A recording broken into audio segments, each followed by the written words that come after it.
வணக்கம் மாணவ மாணவிகளே. காப்போத்தா சாதாரணதர மாணவர்களுக்கான வரலாறு.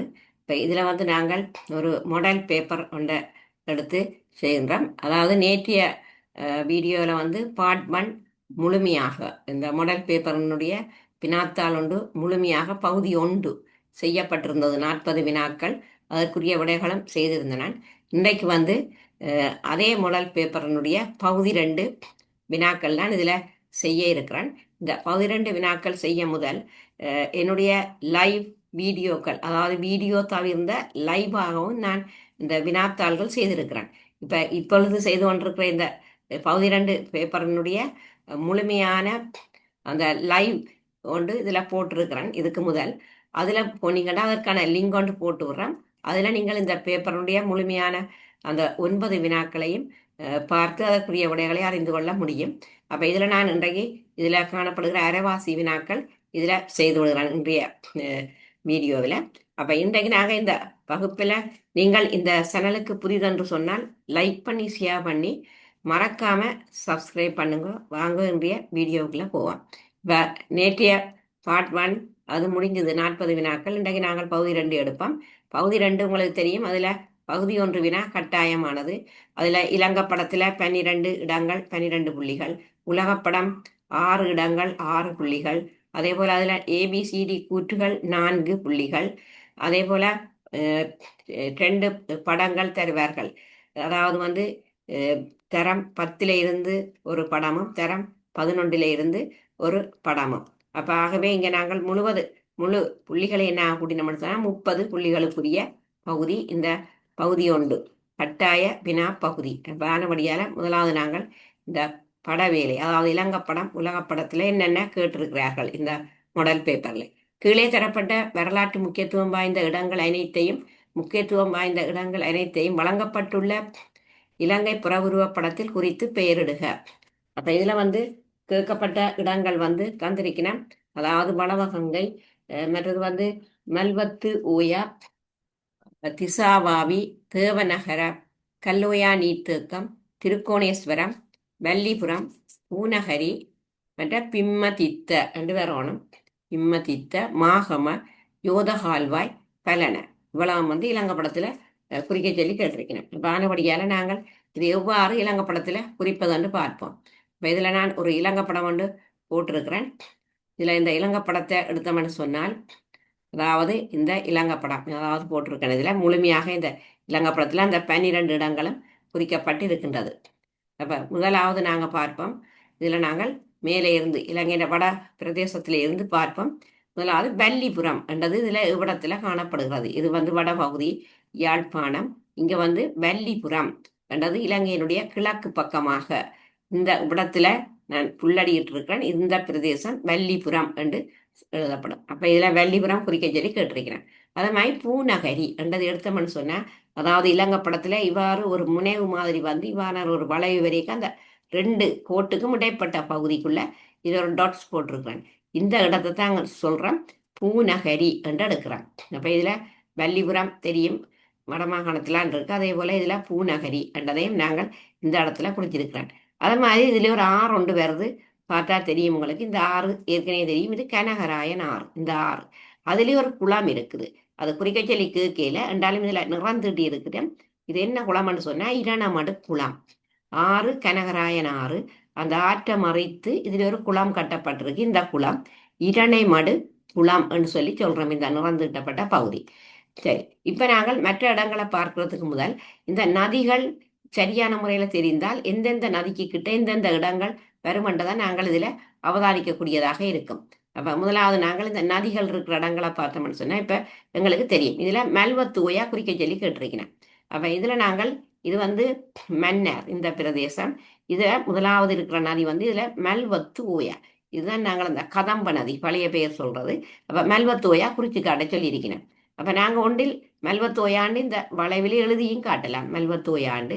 அல்லது நாங்கள் ஒரு அம்பு குறியிட்டு இது மல்வத்து ஓயா என்று சொல்லியும் நாங்கள் இதில் எழுதி காட்டலாம். அப்போ நான் இதில் அம்பு குறியை இட்டு மல்வத்தோயா என்று போட்டிருக்கிறேன். அடுத்தது திஸ்ஸவாவி. திஸ்ஸவாவி தேவநம்பிய திசமன்னால கட்டப்பட்டது. அப்போ இங்கே நாங்கள் இது மல்வத்து ஓயா. அப்போ இதில் நாங்கள் எடுத்தோம்னு சொன்னால் இந்த மல்வத்தோயாவுக்கு கீழே இவ்விடத்துல வந்து இந்த திஸ்ஸவாவி நிறந்தீட்டப்பட்டு இதில் குறித்து காட்டப்பட்டுள்ளது திஸ்ஸவாவி. அதே போல இவ்விடத்துல நாங்கள் பார்த்தோம்னு சொன்னால் இதில் ரெண்டாவது நாங்கள் பார்ப்போம், இது கலாஓயா இந்த நதி, இது மல்வத்தோயா இந்த நதி. இதில் அடுத்ததாக வார நதி வந்து கலாஓயா. கலாஓயாவில தான் கலாவாவி கட்டப்பட்டிருக்கு. கலாவாவி குறித்து காட்ட சொல்லியிருக்கிறேன். இதில் நிறந்தீட்டப்பட்ட இந்த பகுதி வந்து கலாவாவி. அப்போ இது எந்த நதியில அமைந்திருக்குன்னு சொன்னால் இது கலாஓயா. கலாஓயாவில் இந்த கலாவாவி நிறந்தீட்டப்பட்டிருக்கின்றது. அதே போல இதுல வந்து ஒரு சின்ன டாட்ஸ் லைன் போட்டிருக்கு, அதுதான் யோத கால்வாய்ன்னு சொல்றது. அதாவது யோத கால்வாய் இங்க வந்து கலாவாவியில இருந்து தொடங்கி இந்த யோத கால்வாய் இது வந்து இங்க திஸ்ஸவாவிக்கு போகும். அப்ப இதுல இந்த வளத்தை நான் நிறந்துட்டு காட்டியிருக்கேன், சின்ன சின்ன டொட்ஸால போட்டு. இந்த பிரதேசம் வந்து கலா ஓயாவுக்கு மேல இந்த கால்வாய் வரும். அதாவது இந்த பிரதேசம் யோத கால்வாய் என்றதை டொட்ஸ் போட்டு நான் காட்டியிருக்கிறேன். அப்ப கலாபாவியில இருந்து தான் இது அங்கால அந்த நீர் வந்து கொண்டு செல்லப்படுகிறது இந்த யோத கால்வாய் மூலம். அடுத்தது நாங்கள் பார்ப்போம், இதுல பலன போர் நடைபெற்ற இடத்தை குறித்து காட்ட சொல்லி இருக்கு. இது இலங்கையின் மிக நீளமான நதி மகாவலி கங்கை. இங்க வந்து அதாவது இந்த திருவோணமலை கடல்ல கலக்கிறது. இது மகாவலி கங்கை இந்த பெரிய நதி. அப்ப இந்த நதியினுடைய மேற்கு பக்கமா பார்த்தோம்னு சொன்னால் இதுல இருக்கிற அந்த உயரமான பிரதேசம் கண்டி என்று சொல்ற, அல்ல செங்கடகலை இடத்துல செங்கடகலை அல்ல கண்டி. அதுக்கு பக்கத்துல மேற்கு பக்கமாக பார்த்தா இதுலதான் பலன போர் இடம்பெற்ற இடம், பலன என்ற இடத்துல. அப்ப இதுல பலன என்றது குறித்து காட்ட சொல்லி கேட்டுக்கிறேன். விலங்கப்படத்துல பலன இவ்விடத்துல வரும். அத மாதிரி அடுத்தது நாங்க பார்ப்போம் பிம்பதித்த. அப்ப இது எங்களுக்கு தெரியும், எதிர்வோயா, இது கழனிகங்கை, இது கழுகங்கை. அப்ப இந்த கழுகங்கைக்கு கீழே இவ்விடத்துல இந்த பிம்பதித்த என்ற இடம் இதுல குறித்து காட்டப்பட்டுள்ளது பிம்பதித்த. அத மாதிரி தேவநகரம், இது எங்களுக்கு தெரியும். இந்த நதி முதல்ல என்னன்னு தெரியணும், இது நில்வளகங்கை. இந்த நதி நில்வளகங்கையின் கிழக்கு பக்கமாக இதுல டாட்ஸ் போட்டிருக்கிறேன். இந்த இடத்தை நாங்க தேவநகரம் என்ற இடம் இதுல குறித்து காட்டப்பட்டுள்ளது. இது நதி நில்வளகங்கை. நீங்க நதியை தெரிஞ்சு வச்சிருந்தா அந்த நதிக்கு பக்கத்திலே எந்தெந்த இடங்கள் இருக்குன்னு தெரியும். அப்ப இது நில்வளகங்கை பக்கத்துல, அதாவது கிழக்கு பக்கமாக இந்த தேவநகரம் அமைந்திருக்கிறது. அடுத்தது வளவகங்கை குறிக்க சொல்லியிருக்கிறேன், வளவகங்கை. அப்ப இந்த நதி தான் நாங்க வளவகங்கைன்னு சொல்றோம். அப்ப இங்க வளவகங்கை தான் சொன்னால் இதுக்கு பக்கத்துல இருக்கிறது வந்து நதி கிரிந்தியோயா. இது வந்து கிரிந்தியோயா. அதுக்கு பக்கத்துல மாகம, கிரிந்தியோயா என்ற கிழக்கு பக்கமாக குறித்து காட்ட சொல்லியிருக்கிறேன். அதாவது தரப்பட்டிருக்கு மாகம என்ற இடம். அப்ப இங்க வந்து இந்த பிரதேசம் தான் இது கிரிந்தியோயாவின் கிழக்கு பக்கத்திலே இருக்குது மாகம. அப்படியே வர கல்லோயா நீர்த்தேக்கம் குறித்து காட்டப்பட்டது. அப்ப இது நதி வந்து கல்லோயா, இது இந்த நதி கல்லோயா. அதுல இந்த நிறந்தீட்டப்பட்ட உபலா பிரதேசமும் கல்லோயா நீர்த்தேக்கம். இதுக்கு இன்னொரு பேரும் சொல்லலாம் இஞ்சால.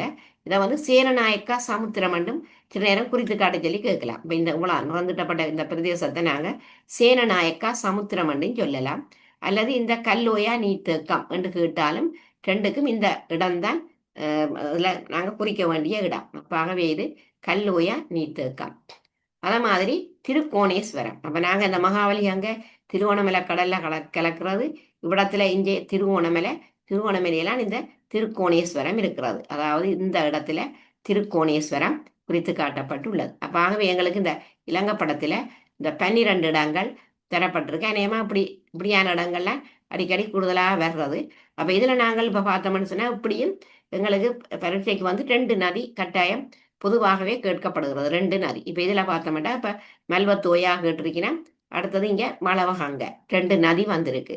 அதே போல நாங்க பார்த்தோம்னு சொன்னா இப்ப வாவியல் கட்டாயம் இப்ப 2, இப்ப இதுல 2 வாவி வந்திருக்கு, திசவாவி கலாவாவி. அப்ப நதியில 2 கேட்கலாம், மற்ற வாவியல்ல கேட்கலாம். இவ்வாறான வாவிகள் 2 கேட்கலாம். அதே போல நாங்கள் எடுத்தோம்னு சொன்னா ஏதாவது கால்வாய்கள், அத மாதிரி துறைமுகம் கேட்கலாம். அதே போல போர்கள் நடைபெற்ற இடங்கள்ல ஒன்று, இப்ப பலன, தந்துரே, கண்ணொருவ அப்படியான இடங்கள்.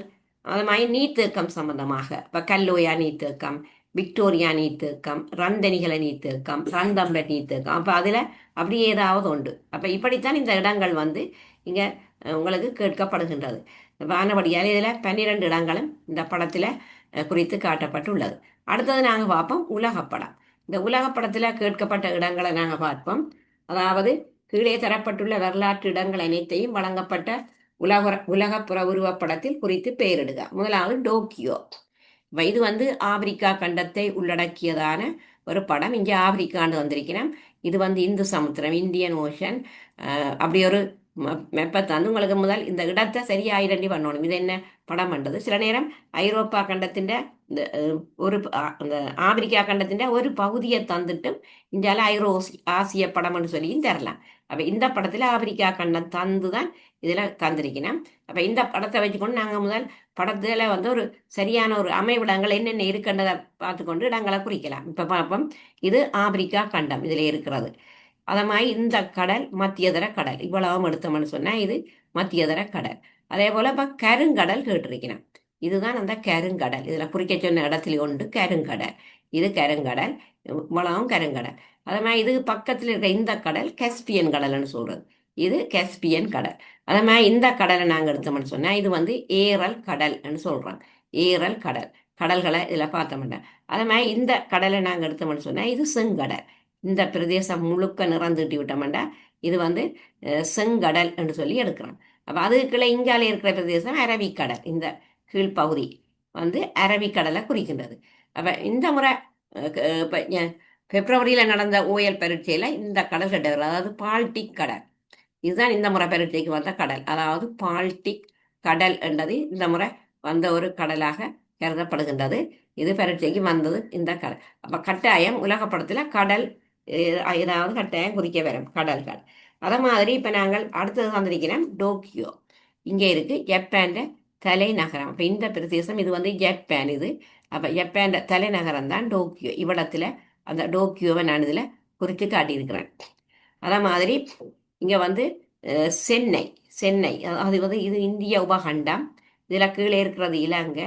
இந்த இந்தியாவையும் இலங்கையும் பிரிக்கிற ஒரு நீரினை வந்து பாக்கு நீரினை.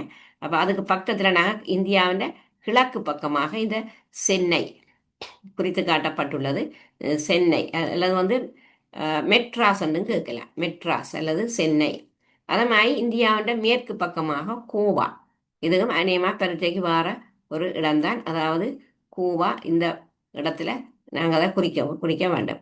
அதே மாதிரி ஸ்பானியா இந்த முறை அதாவது பிப்ரவரி மாதம் நடந்த பரீட்சையில் குறிக்கப்பட்ட ஒரு கேட்கப்பட்ட ஒரு இடம் இஸ்பானியா. இது வந்து போர்த்துக்கல். இதில் இந்த இந்த உலக பிரதேசம் போர்த்துக்கல். அதுக்கு அடுத்ததாக காணப்படுவது வந்து இந்த இஸ்பானியா என்ற பிரதேசம். இதில் அம்புக்குறி போட்டு இஸ்பானியா என்று சொல்லி இதில் போடப்பட்டிருக்கிறது. இந்தியாவில் இருக்கிறது பிரான்ஸ். அப்போ ஆனபடியால் இவ்வாறு இந்த உலகப்படத்தில் உங்களுக்கு 6 இடங்கள் இப்படி தருவார்கள். அதே மாதிரி ரஷ்யா. இந்த படத்தில் நாங்கள் பார்த்தோம்னு சொன்னால் ரஷ்யா இது சம உடைமை நாடுகளைச் சேர்ந்த அல்ல சமதர்ம பொருளாதார அமைப்பை உடைய ஒரு நாடு இது ரஷ்யா. அப்போ நாங்கள் இந்த ரஷ்யான்னு இதிலேயும் எழுதலாம், இதிலேயும் எழுதலாம், இதிலேயும் எழுதலாம். நீங்கள் ரஷ்யான்னு நாங்கள் பொதுவாக இது ஆசிய கண்டம். ஏண்டா உலகில் மிகப்பெரிய கண்டம் ஆசிய கண்டம். அதில் அதிக நிலப்பரப்பை இந்த சோவியத் ரஷ்யா உள்ளடக்கி இருக்கு. அப்போ இது வந்து ரஷ்யா. அப்போ ஆகவே எங்களுக்கு இந்த 6 இடங்கள் ரஷ்யா, கருங்கடல், அதே போல் இந்தியாவில் நாங்கள் இஸ்பானியா இந்த முறை வந்த ஒரு இடம் குறித்து காட்ட சொல்லி மற்ற கோவா, சென்னை, டோக்கியோ. அது மாதிரி இப்போ இந்த படத்திலேயே நாங்கள் பார்க்கலாம் சும்மா மேலதிகமாக. இப்போ இந்த பிரதேசத்தை எடுத்துனா இது வந்து சுமாத்ரா தீவு. அடிக்கடி உலகப்படத்தில் கேட்கிற ஒரு இடம் சுமாத்ரா தீவு இது. அதே மாதிரி இந்த இடத்த நாங்கள் பார்த்து முடிச்சோன்னா இது ஜாவா தீவுன்னு சொல்லி நாங்கள் எடுத்துக்கொள்கிறோம். இது ஜாவா தீவு என்று எடுக்கலாம். அதே மாதிரி இப்போ நான் இதில் சொன்ன மாதிரி இது செங்கடல் என்று சொன்னால் இது மத்தியதர கடல்னு சொன்னால் இந்த ரெண்டுக்கும் இடையில ஒரு இடைவெளி இருக்குது. இந்த செங்கடலுக்கு மத்தியதர கடலுக்கும் இடையில இப்போ இதில் ஒரு கோட்டை போட்டு விட்டால் அந்த கால்வாய்க்கு பேர் சுயஸ் கால்வாய். இந்த இது குறுக்கே ஒரு கோட்டை கீறினா அந்த கால்வாய் தான் சுயஸ் கால்வாய்ன்னு சொல்லி எடுக்கிறான். அதே மாதிரி இந்த பிரதேசம் பாரசீக வளைகுடா. இந்த இடத்தை எடுத்தோம்னு சொன்னால் இது வந்து பாரசீக வளைகுடான்றதை குறிக்கின்றது. ஆகவே எங்களுக்கு உலகப்படத்தில் இந்த 6 இடங்கள் இப்போ எங்களுக்கு தெரியும். அப்போ இலங்கைப்படம், உலகப்படம். அடுத்தது நாங்கள் இதில் இந்த பகுதி ஒன்றில் வந்த கட்டாய வினாக்களை பார்ப்போம். அதாவது என்னென்ன கேட்டிருக்கிறார்கள் என்றது. அப்போ இதில் இலங்கைப்படம் பார்த்தாச்சுது, உலகப்படம் 6 புள்ளிகளுக்குரியது பார்த்தாச்சுது. அடுத்தது நாங்கள் பார்த்தோம் இதில் பகுதி 2ல் ஆவென்ன கீழே ஏபிசிடி என தரப்பட்டுள்ள வினாக்களுக்குரிய விடைகளை ஒழுங்குமுறைப்படி உங்கள் விடைத்தாளில் எழுதுக. ஏ கைத்தொழில் புரட்சி முதலில் ஏற்பட்ட நாடு எது? அப்போ இது எங்களுக்கு தெரியும் இங்கிலாந்து அல்லது பிரித்தானியா, ரெண்டும் ஒரே கருத்தை தான் குறிக்கிறது. கைத்தொழில் புரட்சி ஏற்பட்ட நாடு இங்கிலாந்து அல்லது பிரித்தானியா. பி, சீனாவில் இருந்து இந்தியாவிற்கு கால்நடையாக வந்த தேச சஞ்சாரி யார்? பாகியன் தேரர் என்றதான் அதற்குரிய விடை, பாகியன் தேரர். சி, ருவான் வெளிசாய தாது கோபுரத்துக்கான கண்ணாடி மணிகளை பெறுவதற்கு ரோமிற்கு தூதுக்குழுவை அனுப்பிய மன்னன் யார்? அது கனிஷ்ட திஸ்ஸ மன்னன், கனிஷ்ட திஸ்ஸ மன்னன். டி, இலங்கையின் கரையோரத்தை ஆட்சி செய்த இறுதியொல்லாந்த ஆளுநர் யார்? பென் ஏங்கிள் பெக் என்பவர் தான் இறுதி ஒல்லாந்த ஆளுநர், அதாவது பென் ஏங்கிள் பெக் என்பவர். அடுத்தது இதில் ஏபி என்ற 2 படங்கள் தந்திருக்கிறேன். இந்த ஏ என்ற படம் தரம் 10க்குரியதும் பி தரம் 11க்குரிய ஒரு படம். அப்போ இதில் ஏபி என்பவற்றில் தரப்பட்ட அந்த வினாக்களுக்கு நாங்கள் விடைகளை பார்ப்போம். முதலாவது பார்ப்போம், படம் ஏயில் காட்டப்பட்டுள்ளது என்ன? இந்த படத்தில் காட்டப்பட்டுள்ளது என்ன என்று சொன்னால் இது ஒரு 7 அடுக்கு மாளிகை உள்ள கட்டிடம், அதாவது சத்மஹல் பிரசாதய, சத்மஹல் பிரசாதய என்றதான் இந்த படம். இது காணப்படும் வரலாற்று இடம் எது? புலனறுவேல தான் இது காணப்படுகின்றது. இதனை அமைத்த மன்னன் யார்? நிசங்கமல்ல மன்னன், அதாவது இதனை அமைத்த மன்னன் நிசங்கமல்ல மன்னன். இதில் செல்வாக்கு செலுத்தியிருக்கும் கட்டடக்கலை மரபு யாது? செதுக்கல் கலை மரபு, அதாவது இதனுடைய அதாவது இதில் செல்வாக்கு செலுத்தி இருக்கிற கட்டடக்கலை மரபு செதுக்கல் கலை மரபு. இப்போ இந்த 4 எழுதினால் 4 புள்ளிகள். அடுத்தது பி படம். இதில் தரப்பட்ட படம் இது தரம் 11 பாடநூலில் காணப்படுவது. உலக மகா யுத்தங்களில் என்ற பகுதியில் இந்த படம் இருக்கிறது. Adolf Hitler. படம் பியில் காட்டப்பட்டுள்ள நபரினுடைய பெயர் அடால்ஃப் ஹிட்லர் என்பவர். இவருடைய தாய் நாடு எது? இவர் உண்மையாக ஒரு ஆஸ்திரியர் இனத்தைச் சேர்ந்த ஒருவர் தான் ஆஸ்திரியர் என்று சொல்றது, ஆஸ்திரியர். அப்போ இவருடைய தாய் நாடு என்று சொல்லியிருக்க, இப்போ நாங்கள் இவர் போரிட்டது ஜெர்மனியில் தான். அப்போ தாய் நாடு இப்போ ஜெர்மனி என்றதான் இதற்குரிய விடை, அதாவது இவருடைய தாய் நாடு எது? ஜெர்மனி. 3, இவர் பின்பற்றிய அரசியல் கட்சி எது? தேசிய சோசலிச கட்சி. இவர் பின்பற்றிய அரசியல் கட்சி தேசிய சோசலிச கட்சி. இவரால் உருவாக்கப்பட்ட இராணுவத்தின் பெயர் என்ன? SS இராணுவம், அதாவது உருவாக்கப்பட்ட இராணுவத்தின் பெயர் SS இராணுவம் என்று சொல்லலாம். அப்போ ஆகவே இது பகுதி 1ல் வார கட்டாய வினா 30 புள்ளிகளுக்கு உரியது. அடுத்தது பகுதி 2 பார்ப்போம்.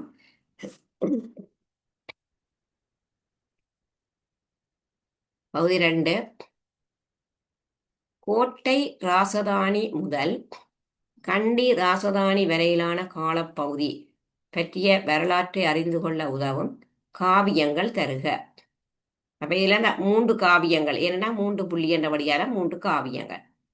கோட்டை ராசதானி முதல் கண்டி ராசதானி வரையில், இது தரம் 10 வரலாறு 1வது அலகிலேயே இருக்கு. அப்போ அந்த காவியங்கள் எவைன்னு சொன்னால் 1 தூது காவியங்கள், 2 புகழ் காவியங்கள், 3 போர்க்காவியம். 1 தூது காவியம், மற்றது புகழ் காவியம், மற்றது போர்க்காவியம். இப்போ உங்களுக்கு அந்த உதாரணங்கள் கேட்கல, ஆனால் பாடநூலில் உங்களுக்கு தூது காவியங்கள்னு சொன்னால் தந்திருக்கிறேன் பாடநூலில்.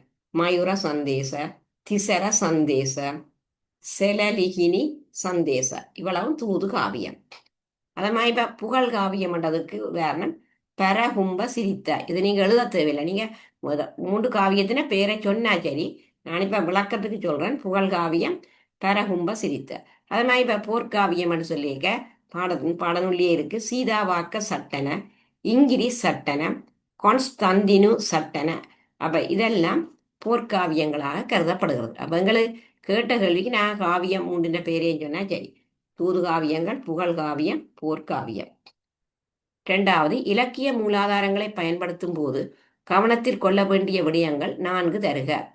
இப்போ விளக்கம் ஒன்றும் தேவையில்லை, 4 விடயத்தை சொன்னா சரி. 4 புள்ளி.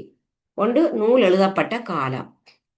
2, நூல் ஆசிரியர் பெயர். 3, நூல் ஆசிரியரின் நோக்கங்கள். 4, நூலுக்கான தகவல் பெறப்பட்ட விதம். நூலுக்கான தகவல் பெறப்பட்ட விதம். அடுத்தது நூலின் இயல்பு. அப்ப இதுதான் அந்த இலக்கிய மூலாதாரங்களின் பயன்கள். அதாவது இந்த இலக்கிய மூலாதாரங்களை பயன்படுத்தும் போது கவனத்தில் கொள்ள வேண்டிய விடயங்கள் 4 என்ற விடயங்கள். அப்ப 4 விஷயம் இதுல சொல்லணும். அப்ப 2வது விஷயம், இலக்கிய மூலாதாரங்களை பயன்படுத்தும் போது கவனத்தில் கொள்ள வேண்டிய விடயங்கள் 4. அப்போ 1 நூல் எழுதப்பட்ட காலம், 2 நூலாசிரியரின் பெயர், 3 நூலாசிரியரின் நோக்கங்கள், 4 நூலுக்கான தகவல் பெறப்பட்ட விதம், 5 நூலின் இயல்பு. அடுத்தது 3வது, இலக்கிய மூலாதாரங்களின் பயன்கள் 2ஐ குறிப்பிட்டு விளக்குக. இது பாடநூலில் இருக்கிறது. 1வது அலகிலேயே இலக்கிய மூலாதாரங்களோட பயன்கள். அப்ப நீங்க 2ஐ சொல்லி அதுக்கு ஒரு விளக்கம் கொடுக்கலாம். இப்ப நான் இதுல அந்த பயன்கள் என்னன்றதை உங்களுக்கு சொல்றேன். 1வது பயன், வரலாற்று ஒழுங்குமுறையை வளர்த்து கொள்ள இது உதவுகின்றது. அதாவது வரலாற்று ஒழுங்குமுறையை வளர்த்து கொள்ள இந்த இலக்கிய மூலாதாரங்கள் உதவுகின்றது. 2, வெவ்வேறு காலகட்டங்களின் அரசியல், பொருளாதார, சமூக, கலாச்சார நடவடிக்கைகளை பற்றி அறிந்து கொள்ளலாம். இந்த இலக்கிய மூலாதாரத்தின் பயன், வெவ்வேறு காலகட்டங்களின் அரசியல், பொருளாதார, சமூக, கலாச்சார நடவடிக்கைகள் பற்றி அறிந்து கொள்ளலாம். 3வது, ஒரு நாட்டினுடைய வரலாற்றை தொடர்ச்சியாகவும் விரிவாகவும் அறிய உதவும். 4, ஒரு நாட்டின் வெளிநாட்டு உறவுகள் பற்றிய தகவல்களை அறிந்து கொள்ளலாம்.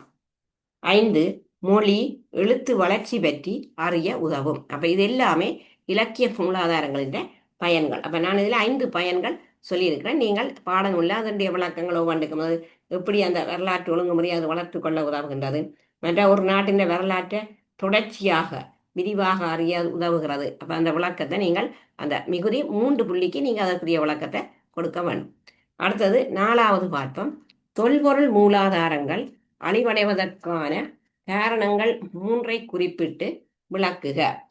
அப்ப இதுல நாங்கள் இந்த தொல்பொருள் மூலாதாரங்கள் அழிவடைவதற்கான காரணங்கள் என்ன என்று பார்த்தோம்னு சொன்னால், இப்ப தொல்பொருள் மூலாதாரங்கள் அழிவடைகிறது என்று சொல்லுகிற போது அதற்குரிய ஒரு 1வது காரணமா நாங்கள் எடுக்கலாம், நாட்டினுடைய அபிவிருத்தி நடவடிக்கைகளுக்காக இந்த தொல்பொருள் மூலாதாரங்கள் அளிக்கப்படுகின்றது. அதாவது நாட்டினுடைய அபிவிருத்தி நடவடிக்கைகளுக்காக அந்த அழிவடைவதற்கான காரணங்கள் 1வது காரணம். 2வது காரணம், பெருந்தெருக்கள். இப்ப போக்குவரத்துக்கள் பாதைகளை அமைப்பதற்காக பெருந்தெருக்கள் அமைக்கப்படுதல், அதற்காகவும் தொல்பொருள் மூலாதாரங்கள் அளிக்கப்படுகின்றது. மற்றது கட்டடங்கள் கட்ட, இப்ப உதாரணமாக ஏதாவது வீடு கட்ட அல்ல ஏதாவது ஒரு தொழிற்சாலைகள் கட்டணும்னு சொன்னா அந்த கட்டடங்களை கட்டுவதற்கும் இந்த தொல்பொருள் மூலாதாரங்களை அளிக்கிறார்கள். மற்ற விவசாய நடவடிக்கைகளுக்காக, விவசாயம் செய்ய, மற்ற யுத்த நடவடிக்கைகளுக்கு, இப்ப உதாரணமாக இராணுவ முகாம் அல்லது இந்த பெரிய பெரிய கடற்படை தளங்கள் அவற்றை அமைக்கணும்னு சொன்னால் இப்படியான தொல்பொருள் மூலாதாரங்களை அளித்து இவ்வாறான யுத்த நடவடிக்கைகளுக்காக இவற்றை அளிக்கின்றார்கள். அடுத்தது இயற்கை அனர்த்தங்களாலேயும், இப்ப உதாரணமாக மண் சரிவு, மற்றது வெள்ளப்பெருக்கு, அப்ப அப்படியான இயற்கை அனர்த்தங்களாலேயும் இந்த தொல்பொருள் மூலாதாரங்கள் அழிவடைகின்றது. அப்ப ஆகவே நாங்கள் இந்த தொல்பொருள் மூலாதாரங்கள் என்ன காரணத்தால் அழிவடைகிறான்னு சொல்லி அந்த அவ்வாறு அழிவடையாமல் அதை பாதுகாக்க வேண்டியது நாட்டு மக்கள் அனைவருடைய கடமையாக கருதப்படுகின்றது. இப்ப உதாரணமா நாங்கள் நாட்டின் அபிவிருத்தி நடவடிக்கை என்று சொன்னோம்னா, இப்ப நாடு வேகமாக அபிவிருத்தி அடைவதாலேயும் சனத்தொகையின துரித வளர்ச்சி காரணமாகவும் குடியேற்றங்கள் பரவல் அடைவதாலேயும் பெருந்தெருக்கள் அமைக்கப்படுதல், கட்டடங்கள் கட்டப்படுதல், விவசாய நடவடிக்கை என்பவற்றாலும் பெருமதி வாய்ந்த பெரும்பாலான தொல்பொருட்கள் அழிந்து போக நேரிடுகின்றது. வரலாற்று ரீதியான இடங்களும் நினைவு சின்னங்களும் இன்று எமது நாட்டில் காணப்படுவதற்கு காரணம் அவற்றினை எமது முன்னோர் பாதுகாத்தமே ஆகும். எனவே இந்த தொல்பொருட்களை பாதுகாத்தல் நாட்டு மக்கள் அனைவரினதும் கடமையாக கருதப்படுகின்றது என்று நீங்கள் அதற்கு அந்த காரணங்கள் என்னன்னு சொல்லி அதற்கு நீங்கள் ஒரு விளக்கத்தை கொடுக்க வேண்டும். அவ்வாறவை அழிவடைந்தாலும் அவற்றை பாதுகாக்க வேண்டும். அத மாதிரி இப்ப நாங்கள் சிலவற்றை எடுத்தோம்னு சொன்னால், இப்ப உங்களுடைய தரம்பத்து பாடநூல்ல 8ஆம் பக்கத்துல போனீங்கன்னு சொன்ன இவற்றுடைய விளக்கம் அங்க காணப்படுகின்றது. இப்ப உதாரணமா இலங்கையின் பல்வேறு பிரதேசங்கள்ல கருங்கல்லில பொறிக்கப்பட்ட அடையாள சின்னங்கள் இருக்கு. இப்ப சூரிய சந்திர உருவம், விசிறி, வில், அம்பு, அப்ப இப்படியான பல்வேறு விலங்கு உருவங்கள் எல்லாம் புராதன பிரதேச எல்லைகளை குறிப்பிடுகிற அடையாளங்களாக கருதப்படுகின்றது. அப்ப இது எல்லாம் இந்த தொல்பொருள் காணப்படும் இடங்கள்ல பொருளாதார ரீதியில இவையெல்லாம் பெறுமதி வாய்ந்த ஒரு பொருட்கள். அப்ப இவையெல்லாம் புதைந்திருக்கலாம் என்று கூட சில தவறான கருத்துக்களால இவ்வாறான இடங்களை இன்றைக்கு அகழ்ந்து அழிவை ஏற்படுத்துகின்றன. அப்ப ஆகவே நாங்கள் இவற்றையெல்லாம் அவ்வாறு அழிக்காமல் பாதுகாக்க வேண்டியது மக்களது கடமை. அப்ப இந்த தொல்பொருள் மூலாதாரம் அழிவடைவதற்கான காரணம் நீங்க மூண்டை சொல்லி இந்த பக்கம் 8ஆம் பக்கத்துல தரம்பத்து வரலாறு 8ஆம் பக்கத்துல அதுக்குரிய விளக்கத்தை நீங்கள் போடலாம். அப்ப நாங்க அந்த காரணங்கள்: 1, நாட்டின் அபிவிருத்தி நடவடிக்கை; 2, பெருந்தெருக்கள் அமைக்கப்படுதல்; 3, கட்டடங்கள் கட்டப்படுதல்; 4, விவசாய நடவடிக்கைகள்; 5, யுத்த நடவடிக்கைகள்; 6, இயற்கை அனர்த்தங்கள். அப்ப நான் இதுல நிறைய காரணம் சொல்லியிருக்கேன். அதுல 3 நீங்க விளக்கலாம். அடுத்தது 3வது வினா. அப்ப நீங்க இந்த வினா 2வது வினாவை எடுத்தோம்னா இதற்கு 18 புள்ளிகள். இப்ப எல்லா வினாக்களுக்குமே பகுதி 2ல 18 புள்ளிகள். அப்ப முதலாவதுல 3 இடங்கள் எழுதியக்க 3 புள்ளி. பிறகு இங்க 4 விஷயம் கேட்டா அப்படியே எழுதினா 4 புள்ளி. மற்றது விளக்கு கண்டு கேட்க மேலதிகமா 2 3 புள்ளிகள் இங்க கூட வரும். அப்ப ஆகவே மொத்தம் 18 புள்ளிகள். அடுத்த 3வது வினா. வரலாற்றுக்கு முற்பட்ட கால மனிதன் வாழ்ந்த தாழ்நில ஈரவலிய குகைகள் 3 தருக. இது இலங்கையில குடியேற்றங்கள் என்ற பகுதியிலான் இந்த வினா கேட்கப்படுகிறது. அப்ப இதுல வரலாற்றுக்கு முற்பட்ட கால மனிதன் வாழ்ந்த தாழ்நில ஈரவலிய குகைகள் 3. 1 பாகியன் கல என்று சொல்லி நாங்க எடுக்கிறோம். அதே போல பட்ட தொம்பலன, கித்துள்கல, பெலிலென, இந்த 3 தான் அந்த ஈரவலிய குகைகள். 1 பாகியன்கல, பட்ட தொம்பலன, கித்துள்கல, பெலிலென. அதுக்கு 3 புள்ளிகள். அடுத்த 2, வரலாற்றுக்கு முற்பட்ட கால மனிதன் வாழ்ந்த சுற்றாடல் வலயங்கள் 4 தருக. 4 புள்ளிகள். நீங்க 4 வலயத்தை மட்டும் எழுதலாம். 1 அரை வரல் வலயம்; 2 தாழ்நில உலர் வலயம்; 3 தாழ்நில இடை உலர் வலயம்; 4 ஈர வலயம்; 5 மலைநாட்டு இடை உலர் வலயம்; 6 வரல் வலயம். அப்ப இதுல உங்களுக்கு 4 தான் கேட்டது. 4 புள்ளிகள். அடுத்தது பார்ப்போம். முன் வரலாற்று கால மக்களின் வாழ்க்கை முறை நன்மைகள் 2 குறிப்பிட்டு விளக்குக. அதாவது முன் வரலாற்று கால மக்களினுடைய வாழ்க்கை முறை பற்றி கேட்டிருக்கணும். அப்ப அந்த மக்களின் வாழ்க்கை முறை என்று சொல்லியிருக்க இதுக்கும் அந்த இலங்கையினுடைய குடியேற்றங்கள் என்ற பகுதியில் தான் இது வருகிறது. அந்த வரலாற்றுக்கு முற்பட்ட கால மனிதன், அதே போல முன் வரலாற்று கால மக்கள் என்று சொல்லி. அப்ப இதுல கேட்டது முன் வரலாற்று கால மக்களின் வாழ்க்கை முறையினுடைய நன்மைகள் 2 சொல்லி அதை விளக்க வேண்டும். அப்ப அவைய வாழ்க்கை முறைன்னு சொல்லி பார்த்தோம்னு சொன்னா முதலாவது அம்சம் நிலையான வாழ்க்கை முறை. இப்ப நாங்க வரலாற்றுக்கு முற்பட்ட கால மக்கள் எடுத்தோம்னு சொன்னா அவை நாடோடி வாழ்க்கை, வேட்டையாடி உணவுப் பொருட்களை எல்லாம் அலைந்து திரிந்து சேகரித்து தான் அந்த அவைய வாழ்க்கை முறை காணப்பட்டது. ஆனா இங்க முன் வரலாற்று கால மக்களை நாங்க எடுத்தோம்னு சொன்னா முதலாவது விஷயம் நிலையான வாழ்க்கை முறை. அத மாதிரி 2வது விஷயம் விவசாயம் மேற்கொள்ள தொடங்கியமை. அதே போல இரும்பு உபகரணங்களை பயன்படுத்தியமை, மட்பாண்டங்களை பயன்படுத்தியமை, அத மாதிரி மயானங்களை அவர்கள் பயன்படுத்தி இருக்கிறார்கள். அதாவது மயானங்களை பயன்படுத்தி இருக்கிறார்கள். மற்றது பெண்கள் தம்மை அலங்கரிப்பதில் அக்கறை காட்டியமை. அப்ப இது தரம் 10 வரலாறுல பக்கம் 22ல காணப்படுகின்றது. அவைய வாழ்க்கை முறை எப்படிப்பட்டது என்றதை பற்றி சொல்லப்பட்டிருக்கின்றது. முன் வரலாற்று கால மக்களின் வாழ்க்கை முறை எப்படி அமைந்துள்ளது என்றது அதுல நன்மைகள் 2 குறிப்பிட்டு விளக்குகள் போட்டிருக்கிறேன். அப்ப நாங்க அந்த வாழ்க்கை முறை என்றதை பார்த்தோம்னா 22ஆம் பக்கம் இலங்கையின் ஆரம்ப வரலாற்று காலத்துக்குரிய வாழ்க்கை முறை எவ்வாறானது என்பதை அறிந்து கொள்வதற்கு போதிய சான்றுகள் இதுவரை கிடைக்கவில்லை. இதுவரையிலான அகழ்வுகளின் போது கண்டறியப்பட்டவை மயானங்கள் என்றபடியால் அவற்றில் இருந்து அக்கால மனிதனின் வாழ்க்கை முறை பற்றி அறிந்து கொள்ளக்கூடிய ஆதாரங்கள் மிக குறைவு. அப்ப அதுலயும் அந்த சில தந்திரிக்கின அந்த உடரஞ்சாமடம் என்ற ஒரு இடத்துல கிடைக்கப்பெற்ற குடியிருப்பு ஒன்றினுடைய அகழ்வு தகவல்களை வைத்து அங்க அந்த விவரங்கள் சொல்லப்பட்டிருக்கின்றது. அப்ப நாங்கள் அதுல கூடுதலா பார்த்தோம்னு சொன்னா அந்த முக்கியமான விஷயம் நாங்கள் இந்த பாயிண்ட்ஸையே நீங்க போடலாம். நிலையான வாழ்க்கை முறை, அதே போல விவசாயம் மேற்கொள்ள தொடங்கியமை, 3 இரும்பு உபகரணங்களை பயன்படுத்தியமை, 4 மட்பாண்டங்களை பயன்படுத்தியமை, அதே போல மயானங்களை பயன்படுத்தியமை, மற்றது பெண்கள் தம்மை அலங்கரித்துக் கொள்வதில் கூடுதலாக அக்கறை காட்டியமை என்றதை இங்க வந்து முக்கியமாக நாங்கள் எடுத்துக்கொள்ளலாம். அத மாதிரி அடுத்த வினாவை பார்ப்போம். ஆரம்ப வரலாற்று கால குடியேற்றத்தின் கட்டமைப்பு மூன்றினை குறிப்பிட்டு விளக்குக. அது நாங்கள் வந்து உங்களுடைய பாடநூல்ல 27ஆம் பக்கத்திலே அதுக்குரிய விடை இருக்கு.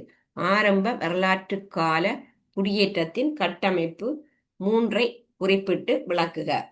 அதேண்ட கட்டமைப்பு எப்படி காணப்பட்டது என்று சொல்லி சொன்ன, இப்ப 27ஆம் பக்கத்துல இருக்கிறது குடியேற்றத்தின் கட்டமைப்பும் தன்மையும், தரம் 10 வரலாறு குடியேற்றத்தின் கட்டமைப்பும் தன்மையும், பக்கம் 27. அப்ப அவ வந்து முதல் குலத்தை அடிப்படையாக கொண்டு வளர்ச்சியடைந்த அந்த குடியேற்றங்கள் பாபிகாம என இலக்கியங்கள்ல குறிப்பிடப்பட்டிருக்கின்றது. அவைய குடியேற்றத்தின் கட்டமைப்பு குளங்களை அடிப்படையாக, ஒரு குலத்தை அடிப்படையாக கொண்டு வளர்ச்சியடைந்த குடியேற்றம் பாபிகாம என்று இலக்கிய மூலாதாரங்களில் குறிப்பிடப்பட்டுள்ளது. அப்ப அவ்வாறான குடியிருப்பு குடியேற்ற கிராமங்கள் எது என்று சொன்னால், மகாவம்சம் குறிப்பிடுகிற சுமண பாபிகாம, விகார பாபிகாம, கடக பாபிகாம முதலிய கிராமங்கள் அவ்வாறான குடியேற்ற கிராமங்கள் என்று சொல்லி சொல்லப்படுகின்றது. அது முதலாவது. அடுத்தது விஷயத்தை நாங்க பார்த்தோம்னு சொன்னால், ரெண்டாவது வந்து அவர்களுடைய கிராமத்தை நாங்கள் எடுத்தோம்னு சொன்னால், அந்த தொழில்களை வச்சுக்கொண்டு தொழில் ரீதியாக ஒன்றுபட்டு வாழ்ந்த சில குடியிருப்புகள் வம்சக்கதையிலும் கல்வெட்டுக்களிலும் சொல்லப்பட்டிருக்கின்றது. அது எப்படின்னு சொன்ன, அந்த குடியிருப்புகள் தொழில்களை அடிப்படையாக கொண்டு, இப்ப உதாரணமாக இந்த கசிகாரகாம, மணிகாரகாம, கோபாலகாம, ஹேவட்டகாம, கும்பகாரகாம, வட்டகீகாம, அது என்னென்று அழைக்கப்படுதுன்னு சொன்ன அவையவே வாழ்ந்த கிராமங்களை வைத்து. இப்ப உதாரணமாக விவசாயிகள் வாழ்ந்த கிராமம் கசிகாரகாம, இது தொழில் ரீதியாக வாழ்ந்த சில குடியிருப்புகள். என்னென்ன தொழிலை மேற்கொண்டிருக்கணுமோ அந்த தொழிலை அடிப்படையாக வைத்துக்கொண்டு இங்க குடியேற்றங்கள். அப்ப விவசாயிகள் வாழ்ந்த கிராமம் எப்பெயரால் அழைக்கப்பட்ட அன்னைக்கு அங்க கசிகாரகாம. இரத்தின மகள்வோர் பட்டை தீட்டுவோர் வாழ்ந்த கிராமம் மணிகாரகாம. அத மாதிரி குயவர் வாழ்ந்த கிராமம் கும்பகாரகாம. துறைமுகத்தை அண்டிய கிராமம் பட்டாணகாம. மற்ற வர்த்தக கிராமம் நியம்கம். மக்களால் கைவிடப்பட்ட குளங்களை அண்டிய கிராமம் உலகம். அப்ப இப்படி தொழில்களை அடிப்படையாக கொண்ட குடியேற்றங்கள் வளர்ச்சி அடைந்திருக்கின்றது. மற்றது வந்து ஒரு கிராமம் மற்ற கிராமத்தில இருந்து பிரிக்கப்பட்டிருக்கிறது, அதாவது காடுகளால பிரிக்கப்பட்டிருக்கின்றது. அதுவும் அதில் முக்கியமானது.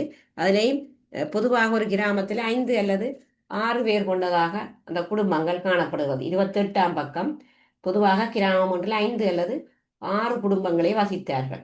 அதே மாதிரி பெரிய கிராமம்னு சொன்னால் 30 குடும்பங்கள் வாழ்ந்ததாக இலக்கிய மூலாதாரங்கள் குறிப்பிடுகின்றன. அப்ப இது வந்து நீங்க அந்த விளக்கத்துக்கு இப்படித்தான் எழுதணும். குடியேற்றத்தின் கட்டமைப்பு முதல் குளங்களை அடிப்படையாக கொண்டு, மற்ற தொழில் ரீதியாக அடிப்படையாக கொண்டு அந்த கசிகாரகாம கேவட்டகாம என்று சொல்லி, பிறகு அந்த கிராமத்திலே எப்படி குடும்பங்கள் காணப்பட்டது. முதல் பொதுவாக 5, 6 குடும்பம் என்று இருந்தா பிறகு 30 குடும்பங்கள். அப்ப இதெல்லாம் இலக்கிய மூலாதாரத்துல சொல்லப்பட்டிருக்கிறது. அதே மாதிரி நகர்ப்புற குடியேற்றங்களிலும் இந்த நிலை மாறி காணப்பட்டது.